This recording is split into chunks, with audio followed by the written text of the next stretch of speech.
एक शादीशुदा महिला का अफेयर उसके प्रेमी से लगभग 8 सालों से चल रहा होता है। महिला का पति इंजीनियर रहता है और उसकी अच्छी खासी आमदनी रहती है।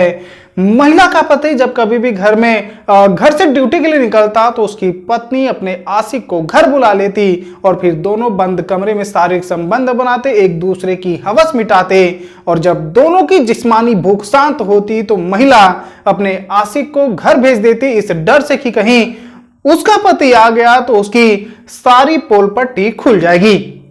महिला अपने आशिक से ऐसे ही 8 सालों तक मिलती जुलती रही, लेकिन एक दिन उसके गंदे कारनामों की खबर उसके पति को लग जाता है और जब वो उसका विरोध करता है तो पत्नी अपने पति की इस तरीके से हत्या करवाती है कि पुलिस भी कई दिनों तक चक्कर खाती रहती है। तो चलिए जानते हैं आज की एक और बेहद हैरान और चौंकाने वाली घटना के बारे में। नमस्कार, मैं हूं प्रदीप दुबे और आप सभी लोगों का हमारे चैनल पर बहुत बहुत स्वागत है।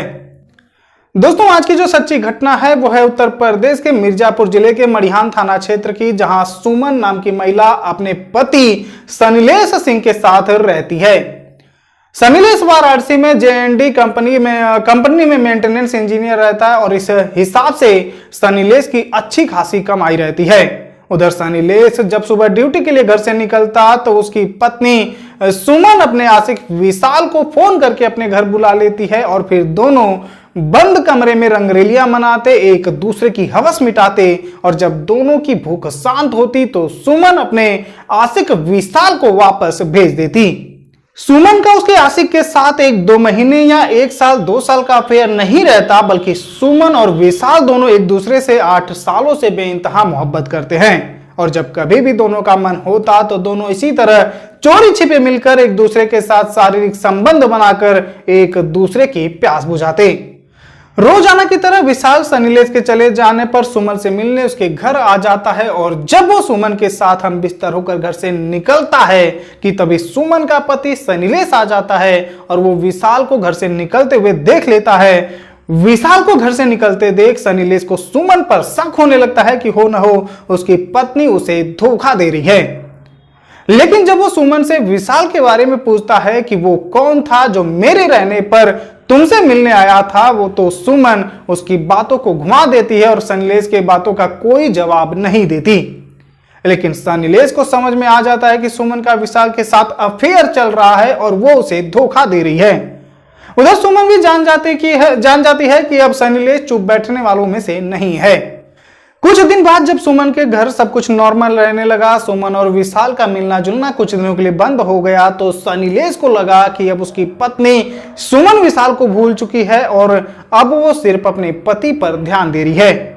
लेकिन इधर सुमन के दिमाग में कुछ और ही चल रहा होता है और एक दिन वो अपने आशिक विशाल को मिलने के लिए अपने घर बुलाती है, जहां दोनों सनीलेश की हत्या की साजिश रचते हैं ताकि उनका नाजायज संबंध बिना किसी डर के, बिना किसी रोक टोक के चलता रहे।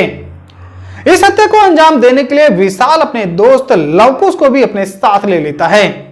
बात है 25 मार्च शुक्रवार का दिन रहता है जब सनीलेश मड़िहान इलाके में एक बैंक से मेंटेनेंस का काम खत्म कर दूसरे बैंक में काम के सिलसिले में अपनी स्कूटी से पटेहरा नहर के रास्ते से जा रहा होता है कि तभी विशाल और लवकुश मौका देखते ही दिन दहाड़े सनीलेश की गोली मारकर हत्या कर देते हैं। जब पुलिस को सूचना मिलती है कि पटेहरा नहर के पास किसी व्यक्ति की हत्या कर दी गई है तो पुलिस आनन फानन में मामले की गंभीरता समझते हुए लाश को पोस्टमार्टम के लिए भेजकर आगे की छानबीन शुरू कर देती है। बात है 2 अप्रैल की, जब विशाल और लवकुश दोनों बाइक से कहीं जा रहे होते हैं कि तभी तिराहा मोड़ के पास पुलिस ने दोनों आरोपियों को पकड़ लिया और जब इनसे सख्ती से पूछताछ की गई तो दोनों ने सनीलेश की हत्या का गुनाह कबूल कर लिया और यह भी बताया कि सनीलेश की हत्या करवाने के पीछे खुद उसकी पत्नी सुमन भी शामिल है। अब जब पुलिस के सामने सारी सच्चाई आ जाती है तो पुलिस सभी आरोपियों को गिरफ्तार कर जेल के सलाखों के पीछे डाल देती है। तो दोस्तों, आज के लिए बस इतना ही। आज की सच्ची घटना पर आपके क्या विचार हैं, वीडियो को लाइक और कमेंट करके जरूर बताएं और अगर चैनल पर नए हैं तो चैनल को सब्सक्राइब भी जरूर करें। धन्यवाद।